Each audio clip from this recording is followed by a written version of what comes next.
maalin maalmaha ka mid ah macallin ayaa si xooga u dhirbaaxay mid ka mid ah ardaydiisii waxaana uu weydiiyey maxaad u qori weyday casharka. ardayga ayaa ugu jawaabay si deggan, macallin kumaan qancin waxa aan dhigtay. macallinkii ayaa weydiiyey oo maxaanad ugu qancin?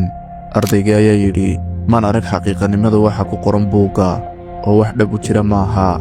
macallinkii ayaa yidhi sidee ayaanu xaqiiq u ahayn?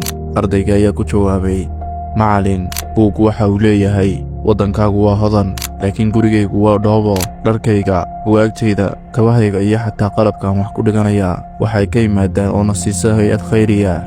waxa uu sheegayaa buuggu inuu waddankaygu yahay waddan leh shidaal iyo gaas, balse ma haysanno gaas aan cunto ku karsanno, oo hooyaday waxa ay weli wax ku karisaa dhuxul iyo haabo.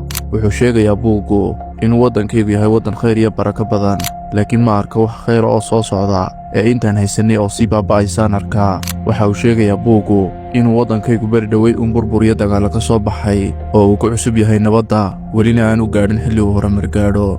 balse waxaan isweydiiyaa muxuu ga gudbi lahay burburka sida kayrkii iyadoo in badan ka soo wareegtay, mise wakhti gooniyo horumar kala gaadhaa jirta. waxa uu sheegayaa buuggu inay ubadka waddanku u siman yihiin xuquuqda waddanka, balse anigu maan helin xaqaygii ka qof ahaan iyo ka muwaadin ahaanba. waxaana uu ku soo gebagabeeyey wiilkii, macallin ma raba inaan naftayda been u sheego, maan qorin casharka waayo kumaan qancin waxaan akhriyey. haddii aad haysaan ma doonaysa ciwaan iiba, nagala soo xidhiidh lambarka brofaylka saaran.